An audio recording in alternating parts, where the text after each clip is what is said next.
So, ito yung yung third episodes ng war story namin. Actually, hindi lang war story ko, war story ng kumpanya ko sa 15DRC. So, ganito yung nangyari doon. That time na yun is lang talaga kami noon. Kumbaga, reserve lang. Reserve lang kami. Hanggang sa naging main effort na kami. Yun nga, parang minsan, si Sir Garek, nalulungkot din na bakit nagkaganito, ganyan. Hindi natin mabiblame din yung ibang unit kung ano yung nararamdaman din nila kasi. Hindi natin pwedeng i-force or itulak talaga yung isang tao kung ayaw na talaga. So yun, sabi nga ni Sir Garek sa akin, nung time na yun, para siyang, kung sabi saya pa, ng luod siya ba, karang nagtampo. Nagtampo siya na, dapat hindi ganito yung ano natin eh. Sabi ko, sige na sir, okay lang yan. Nung papasok na kami ng padyanan, may time doon na actually, area talaga yun, hindi mapasok ng, kumpanya. Nandun yung LRC. Sabi lang ng LRC sa amin, butasan lang daw. Tapos sina Sir Buada sa kabila. It company pala yun nandun. Tapos, sabi din ng LRC na butasan lang namin, papasok sila. So, yung time na yun, doon talaga kami na dalawa na-captured ni Sir Garcia. Actually, hindi kami nila na-captured eh. Yung time na yun, nung pinasok na namin, sabi talaga nung unang attempt ko talaga doon, may butas doon, sabi ng magkabagbaga na, sabi ni Sir sila kay Sir Garek, sabi niya, Buk, pasukin niyo pa ba yan? Ayaw na daw nila, pahinga na daw muna sila, sabi ngayon ni Sir Garcia. Yes, sir. So ngayon, nag-organize kami ng team na papasok doon.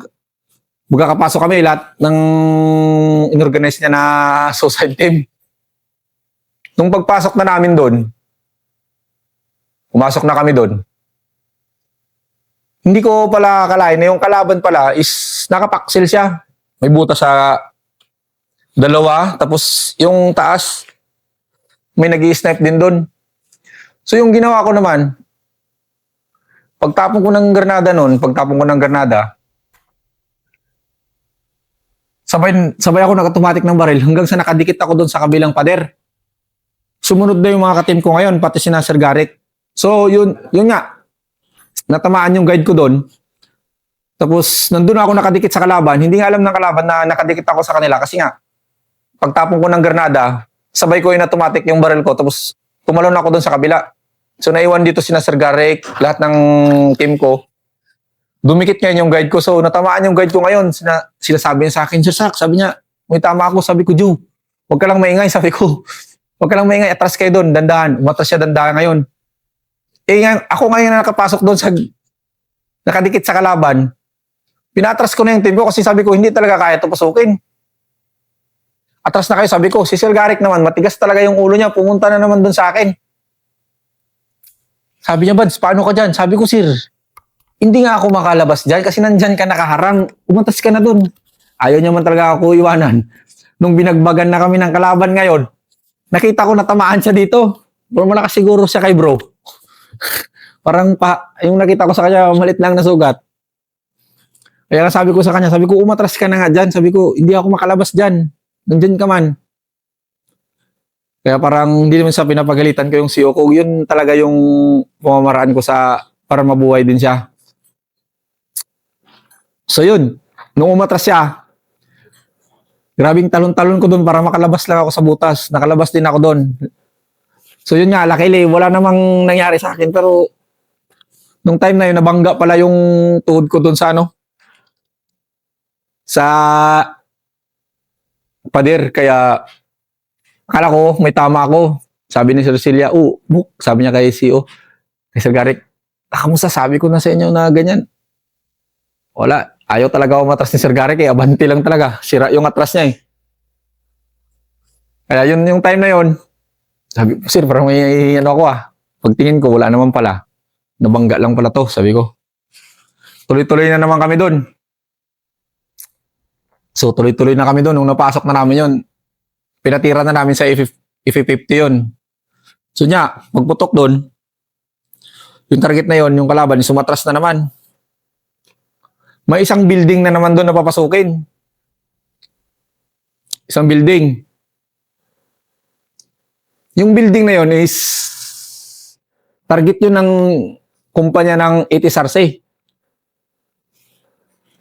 Tsaka nandun din yung LRC. Sabi na, yun nga, yung sabi nila, butasan lang, sabi yun. Kahit sila yung papasok, tuloy-tuloy na sila dun. Yung mga ranger din dun. So yun, yung sabi sa akin ni Sir Garek, Bads, kaya mo bang pasukin yan? Sabi ko, yes sir, sabi ko. Sabi niya, kailangan pa natin ng tangke. Sabi ko, wala ng tangke, sir. Yung nga, minaneuver ko, kasama ko yung kapatid ko na isa na ranger. Pagdating ko dun, sabi ko, Bad, nag-briefing muna kami konti. Sabi ko, Bad, hindi talaga basta-basta mapasok yan kasi sa second floor siya. Sira na yung first floor. So yung gagawin natin is magdalan talaga ng hagdan. Pagdating doon, magsampa ng hagdan, akyat siya agad. Tapon ng granada, cover. So yun yung ginawa namin. Nung sayo pa ni Sir Garek na kailangan ng tangke, wala ng tangke-tangke, diniretso ko na.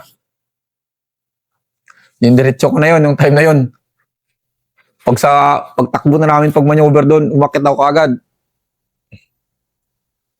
Pagpalo ko ng granada doon, pag-cover ko, clear na agad doon, dire-diretso na yun. So yun nga, yung hindi nila makakuha na target, kinuha namin ng team ko, na Sir Garek. Tsaka, inanap ako ng officer noon eh. Sabi niya, saan na yung ano doon, yung ranger na matangkad? Sabi niya, okay yung birada niya eh. Okay na yung birada ko doon, nung time na yun. Pero, iniisip ko lang talaga kasi kung hindi to matapos ngayon, kailan pa kaya? Kailan pa kaya tayo makakauwi, makapagpahinga ng maganda at ng maayos, makatulog na maimbing? Kasi ilang buwan na rin na walang maayos na tulog. Ganun kahirap yung buhay dun mismo sa urban. Yung gira ng siege. Kaya hindi mo siya, sinasabi ko is, wala siyang kapantay kahit kailan. Kahit natirahin mo pa yung gira ng Luzon, Visayas, Mindanao, yung siege na yun is wala makakapantay sa ganun na gira. Mauubos at mauubos pa rin yung tapang mo dun. So yun nga, kaya nga malakas yung loob ko kasi nga, sa buong buhay ko, pinanindigan ko yung pagiging ranger dun. Malakas yung loob ko na kaya ko ma-accomplish yung mission. Kasi nga, nakatatak nga, hindi lang nakatatak sa puso ko talaga nakatatak yung pagiging isang ranger. So, yun nga, magiging muscle memory mo na lang pagdating ng time kung ano yung gagawin mo.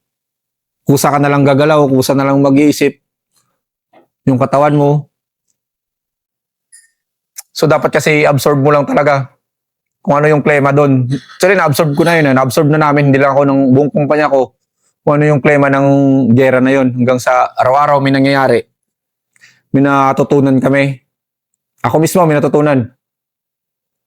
Ako, yung mga kakumpanya ko, yung mga kabady ko, sa namatay kong kasamahan, sa mga naundid, sa halos ng halate, na kumpanya. Marami yung natutunan ko sa kanila.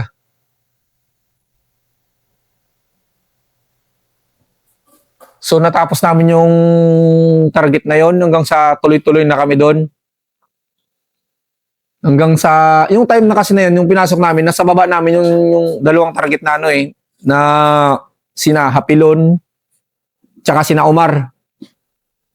Nasa target namin yon yung time na yon. Sector talaga namin yon. Nasa sector namin. Hindi rin namin sinasabi na kami yung nakakuha doon.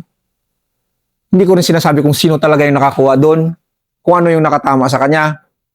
Pero sinasabi ko lang yung totoo. Nasa sektor namin yun. Actually, hindi namin sektor yun eh. Nga, gaya ng sabi ko, bago ako nagsimula dito sa pangatlong episodes na to, reserve lang kami. Pero binigay sa amin, pinagkatiwalaan kami. Pinagkatiwalaan kami ng buong kumpanya, ng buong tropa na nandun. So, ginampanan lang din namin. Kasi nakakahiya naman eh. Puro ranger yun nandun. Kailangan natin magabante parate. So yun nga, yung sinasabi ko lang, malaking tulong sa akin yung sa pagbawi ng tapang ko, ng lakas ko, malaking tulong sa akin yung CO ko, yung naging classmate ko. Alam ko na grabe yung suporta niya sa akin. At yun naman, gaya ng ko, yung suporta niya rin sa kumpanya, at yung suporta ko din sa kumpanya, at suporta ko din sa kanya. Na gusto ko rin sana na umuwi kami ng kumpleto. So, kahit na may kulang man, pero masaya pa rin ako na hindi ganun siya kalala. So, ganun, yung nakuha na namin yung target na yun, tuloy-tuloy na kami doon. Tuloy-tuloy na kami.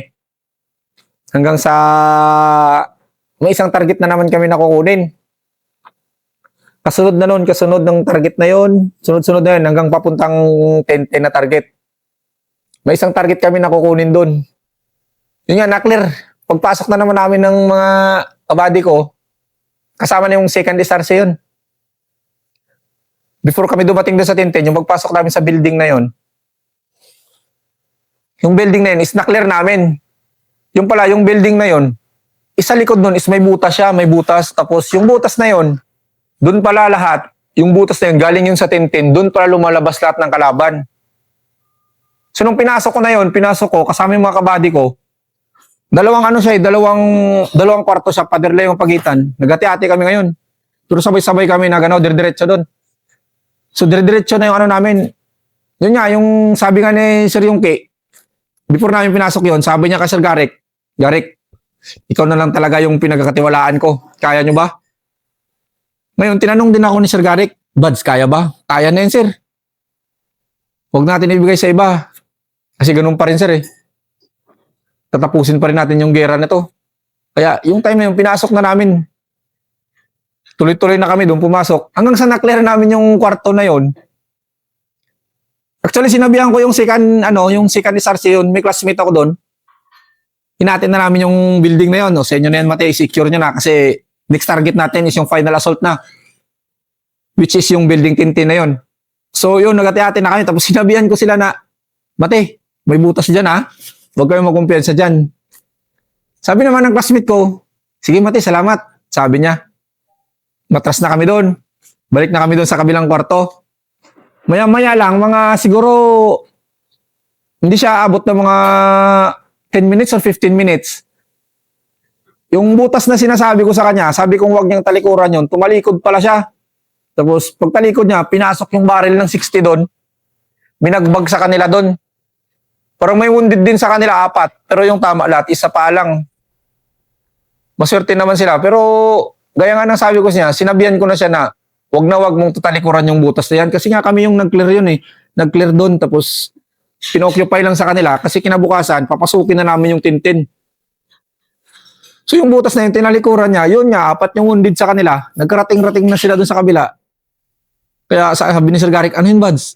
Sabi ko, sir, titingnan ko ulit. Nung tiningnan ko doon, hindi naman sa inano ko yung classmate ko na, classmate din namin ni Sir Garcia rin sa Ranger. Pagkita wounded siya, sabi ko nga, ay, nako sa'yo, sabi ko na wag mong talikuran yung butas. Tumalikod ka, di. Nga, pero buhay naman siya, natamaan lang siya, kunti siguro sa paa, pati yung mga kasama niya noon. So yun lang yung nangyari doon sa before namin ma-occupy talaga yung 10-10 na yun, yung sinasabi nila nandun lahat yung kalaban. So mula doon sa dire-diretso na yung sa Padian, sa 10-10, sinasirbuada, nasa harapan lang din namin sa kabilang block. Yung mga estudyante ng 202. So yun nga, yung sabi ko na bawal talaga magkumpiyansa, nagkumpiyansa man siya. Kahit na yung isang estudyante doon, nung gabi na yon, nung time na yon, actually, may natamaan sa kanila. Kasi, iwan ko kung anong nagbabiolate. Isa talaga sa mga isusugal mo yung buhay mo pag nagbabiolate ka sa SOP ng Ranger. Actually, hindi lang SOP ng Ranger, SOP ng buong army talaga yun eh.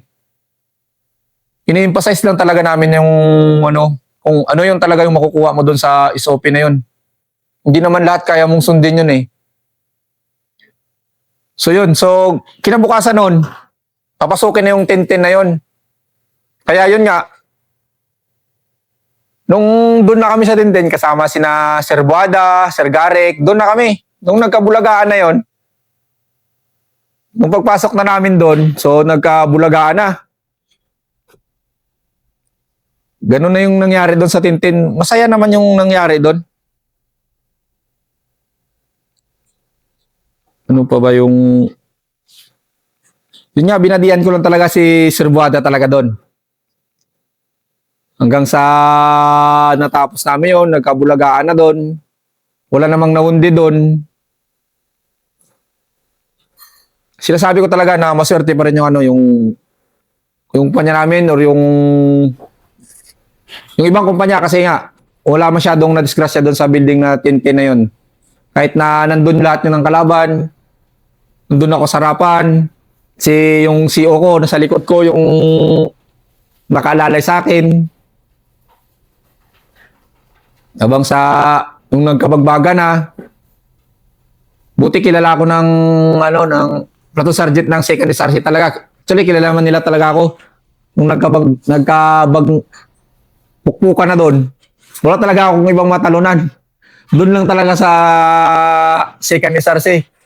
Pero pag gano'n, pagtingin ko, magtalon sana ako doon. Lahat ng barrel nila is nakaumang man sa akin.